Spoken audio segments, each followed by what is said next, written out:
again, but this time it was against black belts. And no rank structure. First degree black on up.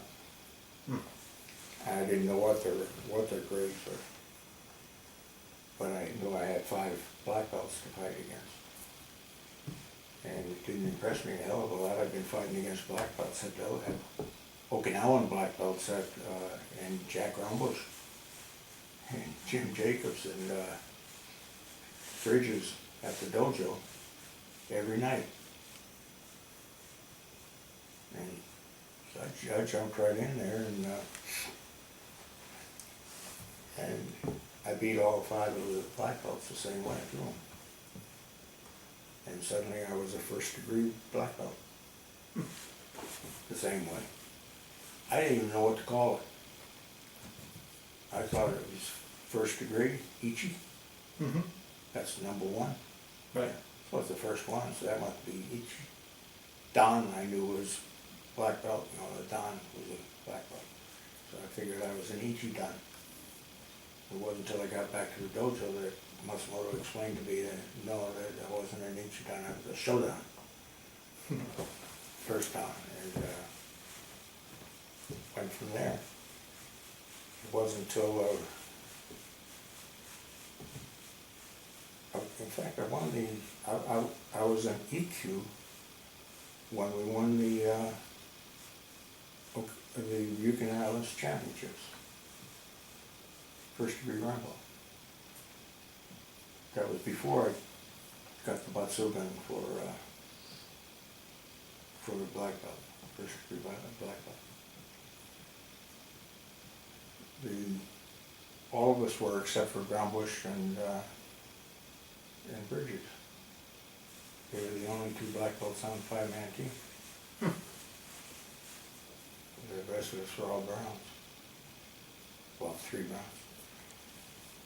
Anyway, and we were beating Sundans and Yondans that had been in competition for years and years. Matsumoto was a good teacher. Yeah. That's when I met Shimabuku. He was a friend of Matsumoto's. Oh, nice. And I met him at the tournament. And later on he was a good friend of Agana Sensei, which is another story. But, Oh yeah, well, that's Mom's favorite, I think. Agana owned the dojo. Agana was a Nidan. Right. He owned the dojo down in the village of Agana, and the Agana family was well off by Okinawan standards.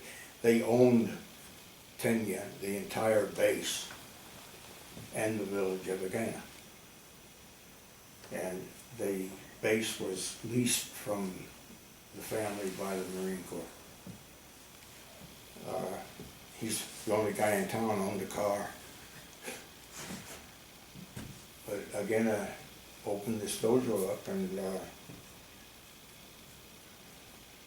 Jack beat me one night in Rondori at the dojo so badly that I passed out. And when I came to, I was up against the wall.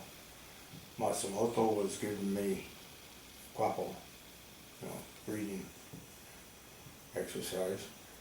And Jack was out there randoring with somebody else. And I got so pissed off about it all that I talked to Matsumoto and said I wouldn't be back for a while, that I was going to train somewhere else for a while. And when I felt I could beat Jack, I'd come back. And so I went to Agana, and I practiced with Agana, and Agana took in Marine, and Agana was a motivator, and he put together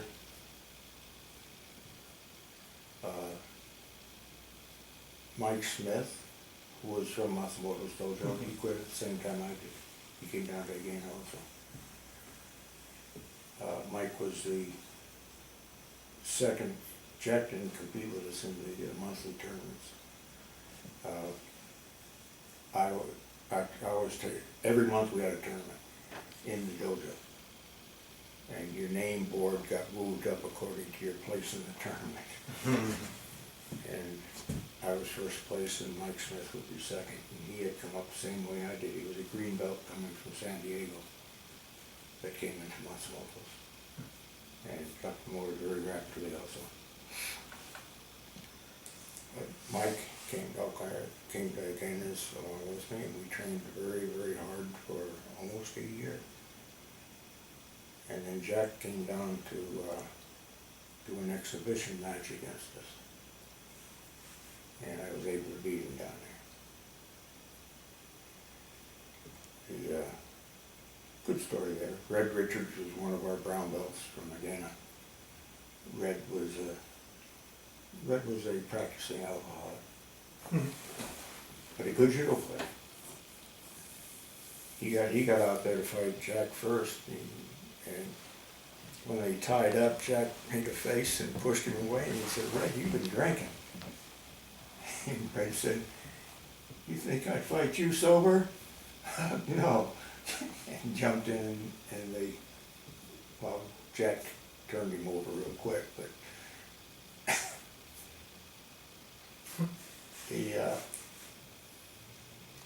but I happened to nail Jack that day, and I started going back to Matsumoto. And I went both places. Yeah. I was teaching most classes at Again. Again, I was winning. He was sponsoring, and he didn't like to teach. He was a good friend of Simiruku's, and Simiruku would come, that's Tatsu.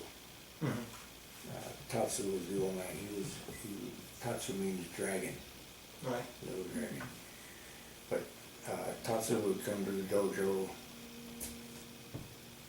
maybe 2-3 times a month, and to drink sake with Again assembly. Who was the Nigan. And he would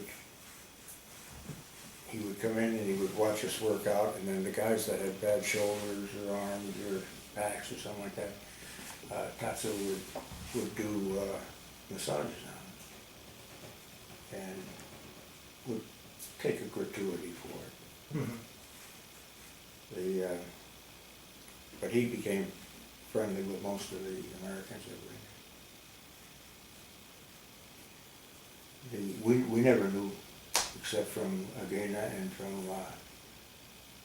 from Matsumoto, what Tatsu's reputation was within the karate community. He wasn't recognized as a karateka by the Okinawans. Right. But he had those 4 Americans, and then it started to grow when he went on the base, got big. A lot of people started studying Ishando. Anyway, that's the story of how I went from Matsumoto's to Agena's, back to Matsumoto's, and then at Matsumoto's, when Matsumoto got myself and Jack together and told us that he didn't feel he could teach us any more better competition techniques, that it was time for us to have a sensei that was better known and had much stronger abilities than he did. And he took us to the Naha dojo under Tomaki. That's a big thing for a fellow to say, isn't it? To say that, especially in those times, he was obviously an open-minded character to start with, because he's bringing in Americans, but to set aside 2 things. One, obviously he didn't possess some big giant ego, so he said, you need to move on because I've gotten you to this point. That's that's a hell of a teacher. And but to also say that to people of quite frankly, another race and another country of origin, you know, and then take you to another valued and treasured place and have you train, go to the next level, if you will. That's Well, that's a big statement. we got to meet Tamaki something. Tamaki was 6'4", which is huge for Japanese. Yeah. He had been a sergeant major in the Japanese Marines during the Second World War, was on Okinawa when the Marines invaded. He was a 6th Dan. He was a classmate of, at the Kodokan, of Ishikawa and Nakabayashi. Mm-hmm. And he was so big that in the high school and college pictures, everybody is in their black beetle uniform with the little caps and so on, Mm-hmm. and he's in a full kimono, because they didn't have any uniforms big enough for him. As a 6th Dan at that point in time, he was up there. Yeah. Well, 6th Dan is pretty lofty rank Well, he was today. I mean, he was ahead of Nakabayashi and of Ishikawa, though. And Ishikawa had already won the world championships twice. wow. The best common competitor among the three of them was Nakabayashi. But Nakabayashi was small, he was 175 pounds. And they felt that, the Japanese felt that in the world championships, remember this was early on, the Kodokan had just opened up again. Yeah. In the world championships, the heavier guy would have the better chance against the Occidentals. And so they took Ishikawa because he was the bigger and the heaviest. He was over 200 pounds. But anyway, we got to work with Tomaki Sensei.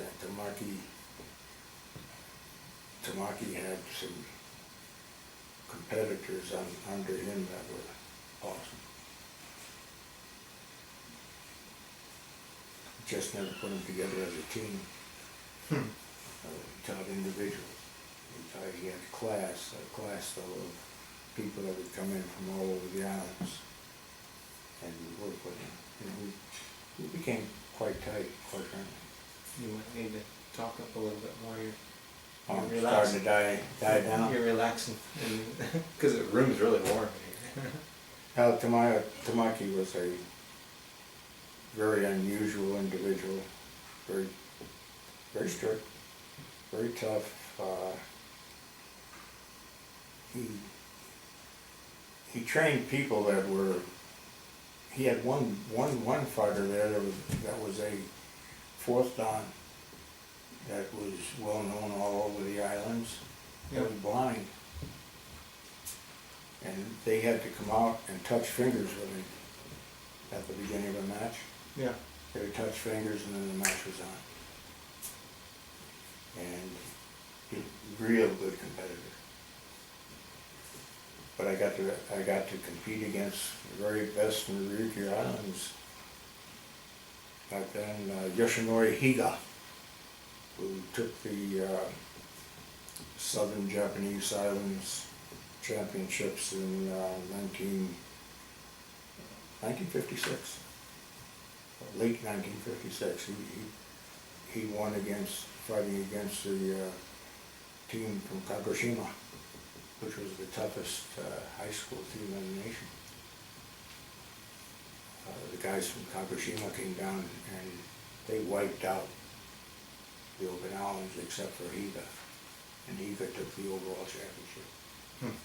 Higa was then recruited by the Brazilians. He was a high school kid. He came out of high school and went directly to Brazil as an instructor. Wow. You're quite a career. But, and he became kind of a legend in Brazil. But we knew he was a phenomenon on the islands. Anyway, we went to the Kodokan. There were five of us from Matsumoto's went to the Kodokan. And at the Kodokan, I was the only black belt on the group, in the group. These were 5 Marines. Right.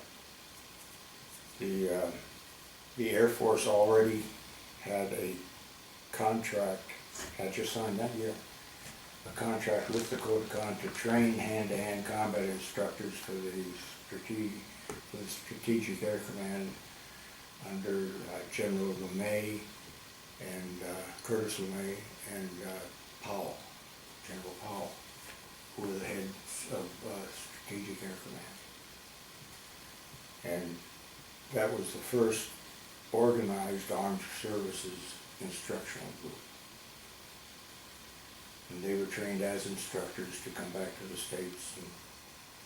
And they became instructors at Pickle Meadows, which was a cold weather training camp, at Stead Air Force Base in Arizona, and Denver, and Westover. George Harris was one of them. So was Roby Reed.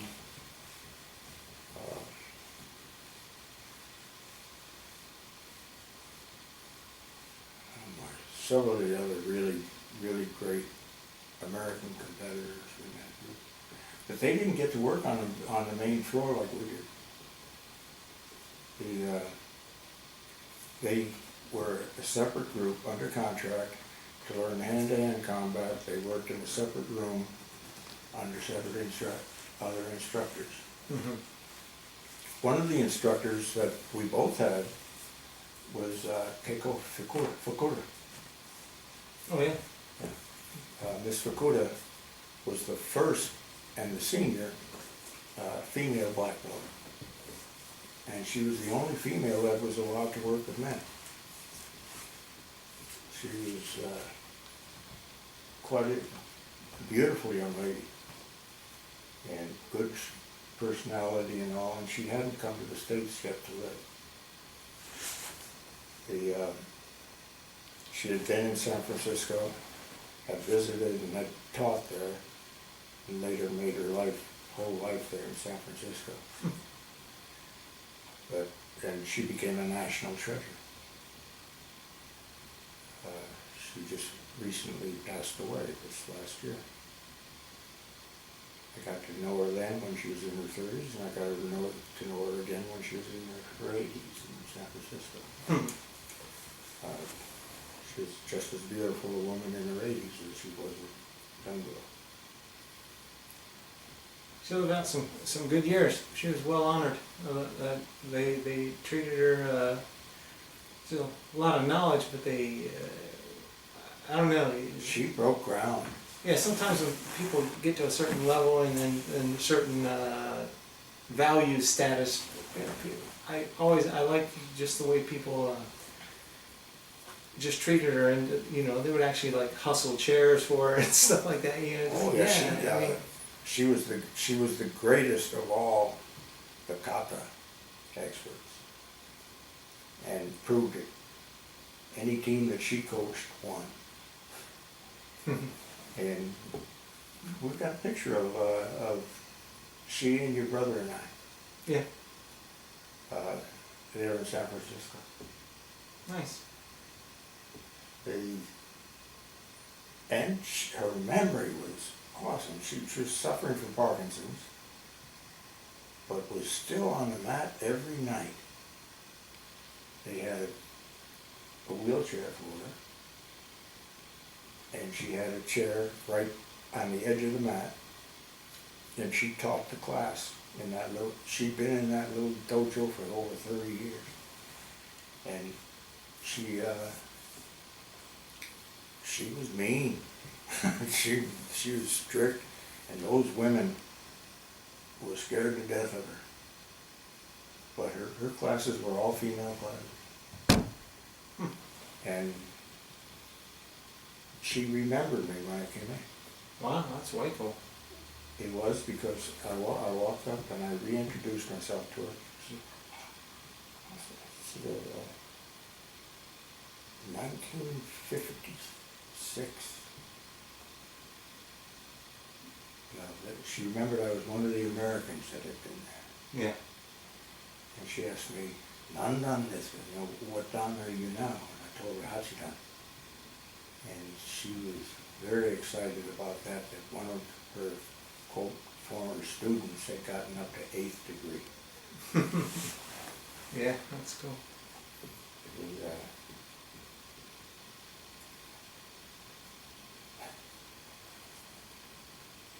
she was promoted to 10th degree after she died.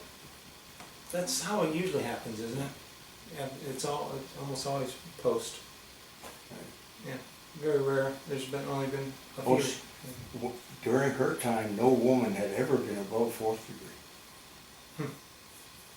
It wasn't until I think the 60s that any woman ever got above 4th